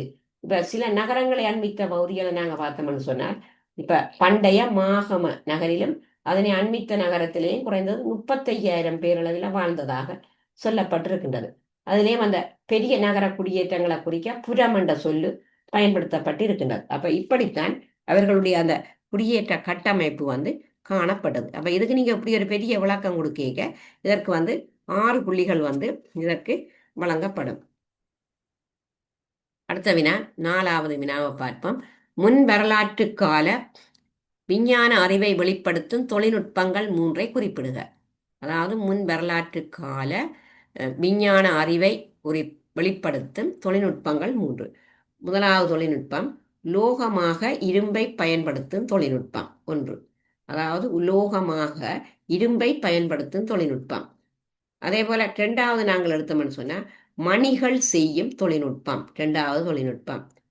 அத மாதிரி 3வது வீடு கட்டுதல், அதனுடன் தொடர்பான தொழில்நுட்ப அறிவு. வீடு கட்டுதல் ஆரம்பித்ததால அதனுடன் தொடர்பான தொழில்நுட்பம் என்று ஒரு படிப்படியாக வளர்ச்சி அடைந்த இடத்தை நாங்கள் அங்க காணக்கூடியதாக இருக்கின்றது. இது வந்து நீங்கள் தரம் 11 வரலாறுல இந்த 25ஆம் பக்கத்தில் இருக்கு தொழில்நுட்பம் என்று சொல்லி ஒரு பகுதி. அதாவது தொழில்நுட்பம் என்ற ஒரு தலைப்புக்கு கீழே 25ஆம் பக்கத்துல காணப்படுகிறது. அதாவது அந்த கடைசி பந்தியில மண்ணாலான மணி ஒன்று கிடைக்கப்பெற்றது. மணிகள் செய்யும் தொழில்நுட்பம் என்று சொல்லி வந்து சொல்லப்பட்டிருக்கு. மணிகள் செய்யும் தொழில்நுட்பம் என்று சொல்லி, அதே போல வீடு கட்டுதலை ஆரம்பித்ததால அதனுடன் தொடர்பான தொழில்நுட்பம். அதே மாதிரி லோக தொழில்நுட்பம், லோகமாக இரும்பை பயன்படுத்தியமைக்கான அந்த இரும்பை பயன்படுத்துதல் தொடர்பான தொழில்நுட்பம். இப்ப இரும்பை வைத்துக்கொண்டு காடுகளை அழித்தல், நிலத்தை பயன்படுத்துதல், உழுதல் போன்ற வேலைகளை எளிதாக செய்யக்கூடியதாக இருந்தது. அப்ப இது வந்து அந்த முன்வரலாற்று காலத்துல அந்த விஞ்ஞான அறிவை வெளிப்படுத்துற தொழில்நுட்பம். அப்ப நீங்க மூன்றண்டு கேட்க அந்த மூண்டையும் சொல்ல. லோகமாக இரும்பை பயன்படுத்தும் தொழில்நுட்பம் ஒன்று. 2 மணிகள் செய்யும் தொழில்நுட்பம். 3 வீடு கட்டுதல் ஆரம்பிக்கப்பட்டதால் அதனுடன் தொடர்பான தொழில்நுட்பம். அடுத்த 2வது மகாபாவிகள் அமைக்கப்பட்டமைக்கான காரணங்கள் 2ஐ குறிப்பிடுக. அது விளக்கம் ஒன்றும் தேவையில்லை. அது காரணம் மகாபாவிகள் ஏன் அமைக்கப்பட்டாண்டா, 1வது காரணம் விவசாய நடவடிக்கைகளை வெற்றிகரமாக மேற்கொள்ள. 2 வெள்ளப்பெருக்கை கட்டுப்படுத்த. 3 நகர மக்களின் நீர் தேவையினை பூர்த்தி செய்வதற்கு. அதாவது நகர மக்களின் நீர் தேவையினை பூர்த்தி செய்ய. அப்ப இவ்வாறு 3 காரணங்கள் நான் இதுல சொல்லியிருக்கிறேன். 3 காரணம் கேட்டாலும் நீங்கள் எழுதலாம். இதுல 2 தான் கேட்டிருக்கிறேன். அப்ப ஒரு காரணத்துக்கு 2 புள்ளி, 2 காரணத்துக்கு 4 புள்ளி. அடுத்தது நாங்க பார்ப்போம். இதுல 3வது புராதன காலத்தில் சுகாதார வைத்திய முறைகள் வளர்ச்சி அடைந்தமைக்கான ஆதாரங்கள் 2ஐ குறிப்பிட்டு விளக்குக. அதாவது வந்து அந்த சுகாதார வைத்திய முறைகள் வந்து எவ்வாறு வளர்ச்சி அடைந்திருந்தது. அப்ப அது நாங்கள் அந்த சுகாதார வைத்திய முறைகளை நாங்கள் எடுத்தோம்னு சொன்னால், அதுல உங்களுடைய பாடநூல்ல வந்து புராதன காலத்துல வைத்திய முறைகள் எவ்வாறு வளர்ச்சி அடைந்தது என்பதற்கு 78ஆம் பக்கம் சுகாதார சேவையும் வைத்திய முறையும் என்ற ஒரு தலையங்கத்துக்கு கீழே பெரிய ஒரு விளக்கமாவே போட்டிருக்கிறேன். புராதன காலத்துல எப்படி சுகாதார வைத்திய முறைகள் வளர்ச்சி அடைந்தது. அப்ப ஒவ்வொரு மன்னர்களையும் சொல்லியிருக்கிறேன். இப்ப வைத்தியக்கலை தொடர்பான மிக நீண்ட வரலாறு இலங்கைக்கு உண்டு. 78ஆம் பக்கம், தரம் 10. பண்டுகாவியம் என்கின்ற காலத்தில் அந்ததபுரத்தில் அமைக்கப்பட்ட பிரசவ விடுதி சிவிக சாலை பற்றி மகாவம்சத்தில் குறிப்பிடப்பட்டுள்ளது. அது பண்டுகாவியம் மன்னன். அதனாய் துட்டகைமுனு மன்னன் 18 வைத்தியசாலைகளை அமைத்ததாக வம்சக்கதைகள் கூறுகின்றது. அப்ப இதுதான் ஆதாரங்கள், அந்த வைத்திய முறை வளர்ச்சி அடைந்ததற்கான ஆதாரம். துட்டகைமுனு மன்னன் 18 வைத்தியசாலைகளை அமைத்ததாக வம்சக்கதைகள் கூறுகின்றது. அவற்றில் சேவையாற்றிய வைத்தியர்கள் பற்றி கல்வெட்டுக்களில் குறிப்பிடப்பட்ட விடயங்கள் இந்த நூலின் முற்பகுதியில் சொல்லப்பட்டிருக்கிறது. அப்ப இங்க நாங்கள் அந்த சில அரசர்கள் வந்து வைத்திய கலையை கற்றறிந்தவர்களாகவும் காணப்பட்டிருக்கின்றார்கள். இன்னும் சிலர் வைத்திய கலையின் வளர்ச்சிக்கு அனுசரணை வழங்கியவர்களாக இருந்திருக்கிறார்கள். அத மாதிரி புலனர்வ ஆளாகன பிரிவேனா அமைந்திருந்த நிலத்தில அகழ்வாராய்ச்சி செய்த போது அந்த இடத்தில் 147.5 அடி நீளமானது, 109.2 அடி அகலமானதுமான வைத்தியசாலை கட்டடம் ஒன்றின் இடிபாடுகள் கண்டுபிடிக்கப்பட்டிருக்கிறது. அத்துடன் அங்க பயன்படுத்தப்பட்ட வைத்திய கருவி, மருத்துவ ஓடம் என்பனவும் பண்டைய வைத்தியத்துறையினுடைய வளர்ச்சியை எங்களுக்கு பறைசாற்றுகின்றது. அப்ப இப்படித்தான் புராதன காலத்திலே இந்த சுகாதார வைத்திய முறைகள் வந்து வளர்ச்சி அடைந்திருக்கின்றது. அதே மாதிரி இங்க வந்து அந்த வைத்திய நூல்கள், மருத்துவ ஊடம், வைத்தியர்களுக்கென கிராமங்களை ஒதுக்குதல், மூலிகை தோட்டங்களை அமைத்தல் தொடர்பாகவும் தெரிய வந்து இருக்கின்றது. அப்ப இது எல்லாமே இவ்வாறு வந்து அந்த இவ்வாறான ஒரு முறையிலே அந்த வைத்தியத்துறை வந்து வளர்ச்சி அடைந்திருக்கிறது நாங்கள் காணக்கூடியதாக இருக்கின்றது. அப்ப இது வந்து நிறைய அதுல போட்டிருக்கிறேன். 78ஆம் பக்கத்துல இந்த விளக்கம் போடப்பட்டிருக்கின்றது. அடுத்தது பார்ப்போம். குளத்தின் பிரதான உறுப்புகள் 3ஐ குறிப்பிட்டு விளக்குக. அப்ப இது வந்து அந்த உங்களுடைய பாடநூல்ல அந்த புராதன நீர்ப்பாசன தொழில்நுட்பம் தொடர்பான அந்த தலைப்புக்கு கீழே தான் இந்த குளத்தின் கூறுகள் எல்லாம் அங்க போடப்பட்டிருக்கிறது. குளத்தின் பிரதான உறுப்புகள் 3ஐ குறிப்பிட்டு. இப்ப நாங்கள் குளத்தின் பிரதான உறுப்புகள் சொல்லிக்க குளக்கட்டு, அலைதாங்கி, சுருங்கை, கலிங்கல், கலிங்கட் தொட்டி என்றெல்லாம் எடுக்கிறோம். அந்த கலிங்கல்லையும் உயர் கலிங்கல், ஈரக்கலிங்கல் என்றெல்லாம் இருக்கிறது. அப்ப நாங்கள் முதல் குளத்தின பிரதான உறுப்புகள் 3ஐ சொல்றோம். இப்ப உதாரணமா குளக்கட்டு, அலைதாங்கி, சுருங்கை, கலிங்கல் தொட்டி. இப்ப இதுல வந்து நீங்கள் பகுதி ஒன்றுல சில நேரம் தொடர்படுத்தல் இந்த பழைய பேர்களை தெரிஞ்சு வச்சிருக்கலாம். இப்ப குளக்கட்டுக்கு பவு பம்ப என்று சொல்றது குளக்கட்டை. அதுக்கு இன்னொரு பெயர் பவு பம்ப. அலைதாங்கி சலபநாப என்று சொல்லப்படுது. அலைதாங்கி சலபநாப. சுருங்கை பிட்டவான அல்லது சொரவன்னு சொல்லலாம், இல்லை பிட்டவான. கலிங்கலுக்கு அலமார்க்கைய என்று சொல்லப்படுது இன்னொரு பெயர். கலிங்கல அலமார்க்கைய. கலிங்கத் தொட்டி அதை பிசோ கொட்டுவ என்று சொல்றது. கலிங்கத் தொட்டி பிசோ கொட்டுவ இது தொடர்படுத்தலுக்கு பயன்படும். அதே மாதிரி இந்த கலிங்கல்ல உயர் கலிங்கல் கொட கொரவ, கொட கொரவ என்று சொல்றது உயர் கலிங்கல்ல. ஈரக்கலிங்கல்ல மட கொரவ என்று சொல்றான். அப்ப இப்ப எங்களுக்கு நான் கேட்ட கேள்வியை பார்ப்போம். குளத்தின் பிரதான உறுப்புகள் 3. நீங்கள் இப்ப குளக்கட்டு, அலதாங்கி, சுருங்கை, கலிங்கல், கலிங்கத் தொட்டி என்று எழுதுறீங்க. இப்ப 3ஐ குறிப்பிட்டுட்டு பிறகு விளக்கம் சொல்லணும். இப்ப உதாரணமா நாங்கள் எடுப்போம். அலைதாங்கி என்று சொன்னா என்ன என்ற ஒரு விளக்கத்தை நீங்க கொடுக்க வேணும். இப்ப அலைதாங்கி என்று சொன்னால் என்னன்னு சொன்னால், பாவியில் எழும் நீரலைகளால் ஏற்படும் அழுத்தத்தில் குளக்கட்டு அரிப்புறாமல் தடுப்பதற்கு உருவாக்கப்பட்ட உறுப்பு அலைதாங்கி எனப்படும். இது வரவிலக்கணம். அப்ப அலைதாங்கின்ற தொழில் என்ன என்று கேட்டா, அதுன்ற தொழிற்பாடு என்னன்னு கேட்டா, அலைகளால் அணைக்கட்டு அரிக்கப்படுவதை தடுத்தல். சுருக்கமாக அதில் போட்டிருக்கேன். அலைதாங்கின்ற தொழில் என்னென்றால் அலைகளால் அணைக்கட்டு அரிக்கப்படுவதை தடுத்தல். அதே மாதிரி இப்ப மடைக்கதவுன்னு சொல்லிக்க நாங்கள் அதை இப்ப கலிங்கலன்னு சொல்லலாம். மடைக்கதவு. இப்ப மடக்கதவுன்னு சொன்னா என்னென்றால், பாரிய குளங்களில் இருந்து நீரை திறந்து விடுவதற்கு பண்டைய நீர்ப்பாசன பொறியியலாளர்களால் ஆக்கப்பட்ட வியூகம் மடைக்கதவு எனப்படும். அப்ப இது வரவிலக்கணம். மடைக்கதவு என்றால் என்ன? பாரிய குளங்களில் இருந்து நீரை திறந்து விடுவதற்கு பண்டைய நீர்ப்பாசன பொறியியலாளர்களால் ஆக்கப்பட்ட வியூகம் மடைக்கதவு எனப்படும். அப்ப இதனுடைய தொழில் என்ன? தொழில் என்னன்னு சொன்னால், தொழிலண்டு போட்டுட்டு குளத்து நீரை கால்வாய்க்கு திறந்து விடுவதற்கு மடைக்கதவு என்ற உறுப்பு பயன்படுகிறது. அதாவது குளத்து நீரை கால்வாய்க்கு திறந்து விடுவதற்கு மடைக்கதவு என்ற உறுப்பு பயன்படுகின்றது. அதே மாதிரி இப்ப நாங்கள் சுருங்கி என்று நாங்கள் எடுத்தோம்னு சொன்னா, குளத்துல இருக்கிற மேலதிக நீரை வெளியேற்றுவது இந்த சுருங்கின்னு சொல்றோம். இப்ப சுருங்கையின தொழிற்பாடு. குளத்திலே இருக்கிற மேலதிக நீரை வெளியேற்றுவதற்கு இந்த சுருங்கை பயன்படுகின்றது. அதே மாதிரி கலிங்கத் தொட்டிக்கு நீங்க ஒரு விளக்கம் கொடுக்கலாம். அந்த கலிங்கத் தொட்டியை பிசோ கொட்டுவான்னு சொல்றது. மடைக்கதவு ஊடாக நீர் வெளியே வேகமாக செல்லும் போது உண்டாகும் அமுக்கத்தினால் குளக்கட்டு பாதிக்கப்படாமல் பாதுகாப்பது கலிங்கத் தொட்டி ஆகும். அதாவது கலிங்கத் தொட்டி என்றால் வரவிலக்கணம். மடைக்கதவு ஊடாக நீர் வெளியே வேகமாக செல்லும் போது அந்த உண்டாகும் அமுக்கத்தினால் குளக்கட்டு பாதிக்கப்படாமல் பாதுகாப்பது கலிங்கத் தொட்டி ஆகும். அப்ப இது ஒரு செவ்வக வடிவிலான கருங்கற்களால கிணறு ஒன்றின் வடிவில் இது அமைக்கப்பட்டு இருக்கின்றது.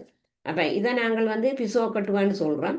இந்த கலிங்கல் தொட்டி புராதன இலங்கையின் நீரியற் பொறியியலாளர்களின் ஒரு ஈடுணியற்ற சாதனையாகவும் சொல்லப்படுகின்றது.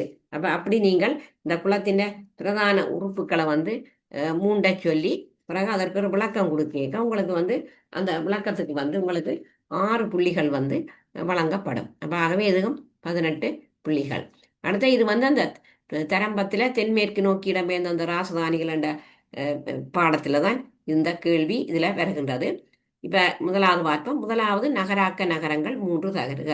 இப்ப இந்த நகராக்கள் 2 விதமா இருக்கும். முதலாவது நகராக்க நகரங்கள், அதே போல 2வது நகராக்க நகரங்கள். இப்ப முதலாவது நகராக்க நகரங்கள் 3 என்று கேட்டால் அதற்கு விட ஒன்று அனுராதபுரம். ஏனென்றா இலங்கையின் முதலாவது தலைநகரம் அனுராதபுரம் தான். அப்ப நாங்க முதலாவது அனுராதபுரம், 2 பொலனறுவை, 3 மகாகம. அதான் அதற்குரிய விட. அனுராதபுரம், பொலனறுவை, மகாகம 3 புள்ளிகள். பின்வரும் ராசதானிகளின் முதல் மன்னர்களை குறிப்பிடுக. இவைதான் இந்த 2வது நகராக்க ராசதானிகள். 2வது நகராக்க காலத்துல உருவாக்கப்பட்ட ராசதானிகள். அதாவது இப்ப நாங்க இந்த தம்பதெனிய, பொலனறுவை, குருநாகல், கோட்டை என்றது. இப்ப இதுல பொலனறுவை இங்க வரும்.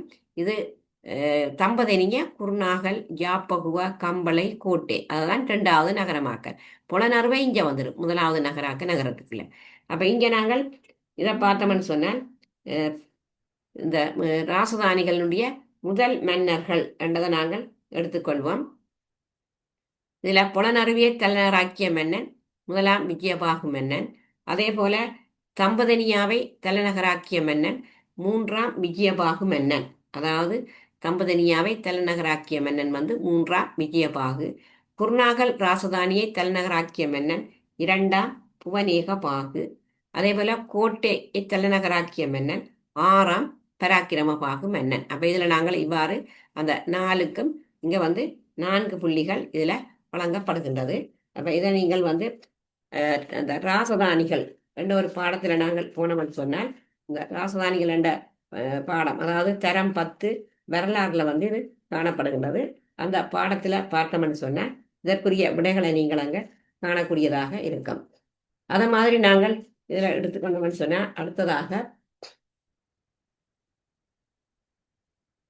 புலனறுவை வீழ்ச்சிக்கான காரணங்கள் 2ஐ குறிப்பிட்டு விளக்குக. அப்ப இதுல புலனறுவை வீழ்ச்சிக்கான காரணங்கள் என்று சொன்னால்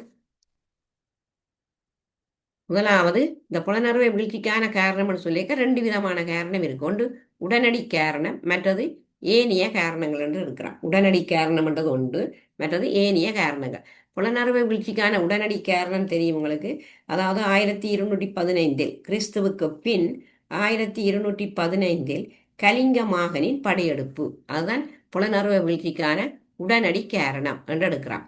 அதாவது புலனறுவை வீழ்ச்சிக்கான உடனடி காரணம் கலிங்க மாகனின் படையெடுப்பு கிறிஸ்துவுக்கு பின் 1215 இடம்பெற்றது. அப்படின்னு சொன்னால் ஏனைய காரணங்கள் என்ன? ஏனைய காரணங்கள் என்று சொன்னால் ஒன்று பலவீனமான மன்னர்கள் ஆட்சி பீடம் ஏறியமை, அது இந்த புலனறுவை வீழ்ச்சிக்கான காரணங்கள்ல வரும். பலவீனமான மன்னர்கள் ஆட்சி பீடம் ஏறியமை 2வது காரணம். 3வது காரணம் கலிங்க பாண்டிய வம்சங்களுக்கிடையே சிம்மாசன உரிமை போராட்டம் ஏற்பட்டமை. அதாவது கலிங்க பாண்டிய வம்சங்களுக்கிடையே சிம்மாசன உரிமை போராட்டம் ஏற்பட்டமை. அதே போல 4வது காரணம் பொருளாதார வீழ்ச்சி ஏற்பட்டமை. பொருளாதார வீழ்ச்சி ஏற்பட்டமை. அதே போல மலேரியா போன்ற நோய்கள் பரவியமை. அப்ப இதெல்லாமே புலனறுவை வீழ்ச்சிக்குரிய காரணங்கள். அப்ப நிறைய காரணங்கள் இருக்கின்றது. ஆனா இங்க காரணங்கள் 2 கேட்டிருக்கிறேன். நீங்க உடனடி காரணம் ஒண்ட கலிங்கமாக படையெடுப்பை சொல்லி பிறகு அதோட இன்னொரு காரணத்தை நீங்க சொல்லலாம். இப்ப மலேரியா நோய் பரவியமை பற்றி விளங்கப்படுத்தலாம். அல்லது பலவீனமான மன்னர்கள் எப்படி ஆட்சி பீடம் ஏறினார்கள் என்றதை விளக்கலாம். அப்ப அதுல சொல்லலாம். இப்ப நீங்கள் அந்த 2வது இருக்கு, அதுல திருப்பி பாருங்க இருக்கா. இதுல ஒரு சின்ன இதுண்டு. அதுல பின்வரும் ராசதானிகளின் முதல் மன்னர் தான் கேள்வி இதுல. அப்ப அதான் நீங்க கவனிக்கணும், முதல் மன்னர். அப்ப இதுல நான் அந்த மன்னர்கள் இருக்கா திருப்பி பாருங்க. இதுல புலனறுவை, இந்த புலனறுவை என்றதான் அந்த முதல் மன்னன் இதுல விட வரணும். 1ஆம் பராக்கிரம பாகு என்றுதான் இதுல வரணும். புலனறுவை முதல் மன்னர் 1ஆம் பராக்கிரம பாகு. பி தம்பதினிய 3ஆம் விஜயபாகு, 3ஆம் விஜயபாகு. சி குருநாகல் 2ஆம் புவனேக பாகு என்று சொல்றோம், 2ஆம் புவனேக பாகு. டி கோட்டை 6ஆம் பராக்கிரம பாகு. அப்ப இதற்கு இந்த மறுபெயர்களும் இருக்கிறது. இப்ப ஜனநாத புறம் புலனறுவைக்கு அல்ல புலஸ்தி நகர், அது பழைய பெயர்கள். புலனறுவைக்கு புலஸ்தி நகர், ஜனநாத மங்கலம் என்றெல்லாம் சொல்லினோம். தம்பதினியாக்கு பழைய பெயர் ஜம்பு தோணிபுர. அதே மாதிரி குருநாகல் நாங்கள் சொல்றோம் அத்துகள் புரைய, பழைய பெயர். குருநாகல் அத்துகள் புரையன்னு சொல்றோம். அதே மாதிரி அந்த கம்பள ராசதானிக்கு நாங்கள் சொல்றது கங்க சிறிபுரவன்னு சொல்லி. அதே மாதிரி யாப்பகுவாவுக்கு சுபவர்வத, யாப்பகுவன்ற பழைய பெயர் சுபவர்வத. அப்படி அந்த ராசதானிகளுக்கு பழைய பெயர்கள் இருக்குது. அப்ப அந்த மன்னர்கள் இதுல அந்த மாறி புலனறுவை 1ஆம் பராக்கிரம பாகு, தம்பதினியா 3ஆம் விஜயபாகு, குருநாகல் 2ஆம் புவனேக பாகு, கோட்டை 6ஆம் பராக்கிரம பாகு. அப்ப இங்க இந்த புலனறுவை வீழ்ச்சிக்கான காரணங்கள் இப்ப உங்களுக்கு தெரியும். உடனடி காரணம் மாகண்ட படையெடுப்பண்டு. இந்த மாகண்ட படையெடுப்பண்டதுக்கு நீங்க ஒரு விளக்கம் கொடுக்கலாம். இப்ப 24,000 மலாய வீரர்களுடன் இலங்கை மீது படையெடுத்து பராக்கிரம பாண்டியனை கைது செய்தான் இந்த கலிங்க மாகன் என்பவன். மாகண்ட ஆக்கிரமிப்பால் ஏற்பட்ட அழிவுகளை மகாவம்சம் கூறுகின்றது. ஆக்கிரமிப்பாளர்கள் மக்களை கட்டி வைத்து செல்வங்களை சூறையாடி அவர்களை ஏழையாக்கினர். அப்ப அந்த கலிங்க மாகன் படையெடுத்து என்ன செய்தான்னு சொன்னா, அவன் ஆக்கிரமிப்பாளர் எல்லாம் மக்களை கட்டி வைத்து செல்வங்களை சூறையாடி அவர்களை ஏழையாக்கினர். மற்ற அந்த மாகண்ட படையெடுப்பால புத்தர் சிலைகள் உடைக்கப்பட்டு விகாரைகள் சொத்துக்கள் எல்லாம் எல்லாவற்றையும் கொள்ளையிட்டார்கள். அத மாதிரி பக்தர்களை தாக்கி சிறுவர்களை துன்புறுத்தினர். இதெல்லாமே கலிங்க மாகண்ட அந்த படையெடுப்பால நிகழ்ந்த சம்பவங்கள். அத மாதிரி விகாரைகள் நீர்ப்பாசன தொகுதிகளை அழித்தமை, உலர் வலயங்கள் பெருங்காடாக மாறியமை, மற்ற ராசரட்ட மக்கள் இருப்பிடங்களை விட்டு மலைநாட்டுக்கும் தென் பிரதேசங்களுக்கும் புலம்பெயர்ந்தமை எல்லாமே கலிங்க மாகண்ட படையெடுப்பால நிகழ்ந்த காரணங்கள்லாம் அதெல்லாம் அந்த அந்த வீழ்ச்சிக்கான காரணங்களுக்கு நீங்கள் அந்த விளக்கங்களை அப்படி கொடுக்கலாம். அது மாதிரி மலேரியா நோய் பரவியம் என்றதும் ஒரு காரணம். சீரழிந்து போன நீர்ப்பாசன தொகுதிகள் குட்டைகளாகவும் வயல் நிலங்கள் காடுகளாகவும் மாற மலேரியா நோய் பரவியது. சுதேச வைத்தியர்கள் மக்களுக்கு ஆற்றிய சேவையிலிருந்து விடுபட்டமையும் மலேரியா தனது தீவிரத்தை வெளிப்படுத்த காரணமாகியது. இதனால் புலனறுவியை விட்டு மக்கள் இடம்பெயர மலேரியா நோய் தீவிரமாக பரவியமையும் காரணமாக இருந்தது. அப்ப இதெல்லாம் இந்த புலனறுவை வீழ்ச்சிக்கான காரணங்களாக நாங்கள் எடுத்துக்கொள்கிறோம். அடுத்தது பார்ப்போம். இதில் அந்த 2ஆம் பராக்கிரம பாகுவின் அரசியல் இலக்கிய பணிகள் என்ன? அதாவது 2ஆம் பராக்கிரம பாகு மன்னனுடைய அந்த அரசியல் பணிகள் என்னன்றது அதில் இந்த கேட்டிருக்கிறேன். அது உங்களுடைய பாடநூலில் காணப்படுகிறது. அந்த 6ஆம் பராக்கிரம பாகு மன்னனுடைய சேவைகள் 6ஆம் பராக்கிரம பாகுவில் 2ஆம் பராக்கிரம பாகு. என்னோட இதில் 6ஆம் பராக்கிரம பாகும் இருக்கு. இது 2ஆம் பராக்கிரம பாகுவின் அரசியல் இலக்கிய பணிகள் 3ஐ குறிப்பிட்டு விளக்குக. அப்ப இதுல 2ஆம் பராக்கிரம பாகுவினுடைய அரசியல் பணியை நீங்க தனியே சொல்லணும். அத மாதிரி இலக்கிய பணிகளை தனியே சொல்லணும். அப்ப பணிகள் 3ஐ குறிப்பிட்டு விளக்கணும். அப்ப இப்ப நாங்க இலக்கிய பணி என்றதை எடுத்த மாட்டோம். 2ஆம் பராக்கிரம பாகுவின் இலக்கிய பணின்னு சொன்னா, இந்த 2ஆம் பராக்கிரம பாகு சிறுவராயம் முதல் கல்வி அறிவு பெற்றிருந்த மன்னன் கல்வி அறிவு கொண்ட ஒரு பண்டிதனாக திகழ்ந்திருக்கிறான். அதனாலதான் அவனுக்கு ஒரு பட்ட பெயர் கலிகால சாகித்ய சர்வஜ்ய பண்டிதன் என்ற ஒரு புகழ் நாமத்தை பெற்றிருக்கிறான். இவன் எழுதிய கவி சிலுமின சிங்கள காவிய நூல் இவனின் இலக்கிய திறன், கல்வித்திறன் மற்றும் சமஸ்கிருத அறிவினை வெளிப்படுத்தி இருந்தது. அப்ப இது இவனுடைய ஒரு இலக்கிய பணி என்றுதான் நாங்கள் சொல்ல வேண்டும். அப்ப அது இலக்கிய பணிக்குள்ள நாங்க சொல்லலாம். அத மாதிரி அரசியல் பணி 2ஆம் பராக்கிரம பாகுவின் அரசியல் பணி என்ன? பெலிகளவில் உள்ள தந்ததாதுவை தம்பதனியாவில் அரச மாளிகைக்கு அருகில் பிரதிஷ்டை செய்தார். கலிங்க மாகனிடமிருந்து நாட்டை மீட்பதாக மக்கள் முன் சத்திய பிரமாணம் செய்தான். இது அவன் அரசியல் பணி. சந்திரபானு 1247 படையெடுத்த போது 2ஆம் பராக்கிரம பாகுவின் படையினரால் தோற்கடிக்கப்பட்டான். பிறகு 1261 மீண்டும் சந்திரபானு படையெடுத்து தம்பதனியாவை முற்றுகையிட்ட போது பாண்டிய பேரரசின் உதவியுடன் சந்திரபானுவை தோற்கடித்தான். அப்ப அதற்கு பிறகு சந்திரபானுவும் கொல்லப்படுகிறான். அப்ப அது அவன் அரசியல் பணி. அந்த 2ஆம் பராக்கிரம பாகு மன்னன் அரசியல் பணியாக அதை நாங்கள் சொல்லலாம். அத மாதிரி 1255 கலிங்க மாகனை திட்டமிட்ட வகையில தாக்குதலை மேற்கொண்டு 2ஆம் பராக்கிரம பாகு வெற்றி கொண்டான். அப்ப அதற்கு பிறகுதான் 2ஆம் பராக்கிரம பாகுவின் படையினர் புலனறுவியை கிழக்காகவும் மேற்காகவும் சுற்றி வளைத்து தாக்குதலை மேற்கொண்டதால் மாகனின் படையினர் படுதோல்வி அடைந்தனர். அப்ப ஆகவே இதுக்கு நீங்கள் இப்படி ஒரு விளக்கத்தை கொடுத்தா இதர் அதுல 6 புள்ளிகள் நீங்கள் இதுல மிக இலகுவாக பெற்றுக்கொள்ளக்கூடியதாக இருக்கும். அப்ப நான் இப்ப ஏற்கனவே உங்களுக்கு சொன்ன மாதிரி இந்த வினாத்தாள் நான் ஒரு லைவ் வீடியோவில் நான் போட்டிருந்தேன். நான் அப்ப அந்த வீடியோவில் நீங்க போய் பார்த்தீங்கன்னு சொன்னா 9 வினாக்கள் இதுல முழுமையாக செய்திருக்கிறான். இப்ப கூடுதலாக இதுல யாப்பு தொடர்பான கேள்வி, மற்ற கண்டி ராஜ்யம் தொடர்பான வினாக்கள், கைத்தொழில் புரட்சி தொடர்பான வினா, உலக யுத்தம் தொடர்பான வினாக்கள் மிக விரிவாக நான் விடைகளோடு அதற்கு லைவ் வீடியோவில் விளக்கம் எல்லாம் கொடுத்துருக்கிறேன். அதற்கான லிங்க் நான் உங்களுக்கு அதில் போட்டு விடுறேன். நீங்கள் ஆனபடியால் அந்த லிங்கில் போய் இதனுடைய முழுமையான மிகுதி வினாக்களுக்கான விடைகளை நீங்கள் பார்க்கக்கூடியதாக இருக்கும். அப்போ இந்த 6வது வினாவிலேயும் அந்த முக்கியமானது பிரித்தானியர் இந்தியாவில் நிறுவிய வர்த்தக நிலையங்கள் 3 தருக. சென்னை, பம்பாய், கல்கத்தா அப்படி 3ஐயும் எழுதிவிட்டால் 3 புள்ளிகள். 2 பிரித்தானியருக்கு எதிராக இலங்கையில் நடைபெற்ற சுதந்திர போராட்டங்கள் 2ஐ குறிப்பிடுக. அது உங்களுக்கு தெரியும். 1 1818ஆம் ஆண்டு சுதந்திர போராட்டம், அதாவது முதலாவது சுதந்திர போராட்டம். மற்றது கிபி 1848 இடம்பெற்ற 2வது சுதந்திர போராட்டம் என்றதான் அதுல சொல்லப்பட்ட விடயம். அதே மாதிரி கோல்புரூக் கேமரன் சீர்திருத்தங்கள் 2ஐ குறிப்பிட்டு விளக்குக. அது உங்களுக்கு தெரியும். அந்த பாடநூலியே இருக்கிறது. தரம் 11 வரலாறு பக்கம் 58ஆம் பக்கத்துல போனீங்கன்னு சொன்னா அந்த விடைகள் இருக்கிறது. அந்த கோல்புரூக் சீர்திருத்தங்கள் சட்டவாக்க கழகம், சட்ட நிர்வாக கழகம் என்பன அமைக்கப்படுதல் அந்த சீர்திருத்தங்கள். 2வது கண்டி ராஜ்யமும் கரியோர பிரதேசங்களும் ஒன்றிணைக்கப்பட்டு ஒரே ஆட்சி முறையின் கீழ் கொண்டு வரப்பட்டது. 2 தான் கேட்டிருக்கிறேன். அது மாதிரி 3 நாடு 5 மாகாணங்களாக பிரிக்கப்பட்டது. 4 கட்டாய ராஜகாரிய முறைமை ஒழிக்கப்பட்டது. 5 அரசின் வர்த்தக ஏகபோக முறைமை அகற்றப்பட்டது என்று சொல்லி அதிலே அந்த கோல்புரு கமரண்ட சீர்திருத்தங்கள் சொல்லப்பட்டிருக்கு. அப்ப நீங்க பிறகு அதுல 2 குறிப்பிட்டு விளக்கட்டாம். இப்ப சட்டவாக்க கழகம், சட்ட நிர்வாக கழகம் எப்படி அமைக்கப்பட்டது, அந்த சட்டவாக்க கழகத்துல 15 உறுப்பினர்கள் இருந்தார்கள் என்று சொல்லியும், அந்த எவ்வாறு அந்த உத்தியோக சார்புடைய ஒரு 9 பேர், உத்தியோக சார் பெற்றோர் 6 பேர் என்று சொல்லி அந்த நியமனம் வழங்கப்பட்டான்னு சொல்லி நீங்க அதுக்குரிய விளக்கங்களை, அது பாடநூலே அப்படியே இருக்கிறது. அப்ப நீங்க அதற்குரிய விளக்கங்களை கொடுக்கக்கூடியதாக இருக்கும்.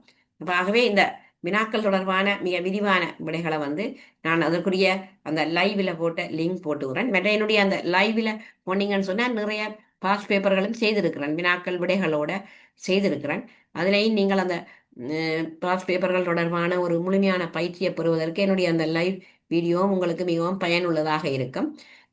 தொடர்ந்து இந்த சேனல்ல வந்து நான் உங்களுக்கு பரீட்சைக்கு பயன்படக்கூடிய வினாத்தாள்கள் பகுதி 1, பகுதி 2 மாடல் பேப்பர்கள் தொடர்ந்து இந்த வீடியோவில் போடுவேன். இந்த வீடியோ உங்களுக்கு பிடித்திருந்தால் லைக் பண்ணி ஷேர் பண்ணி மறக்காம சப்ஸ்கிரைப் பண்ணுங்க. நன்றி.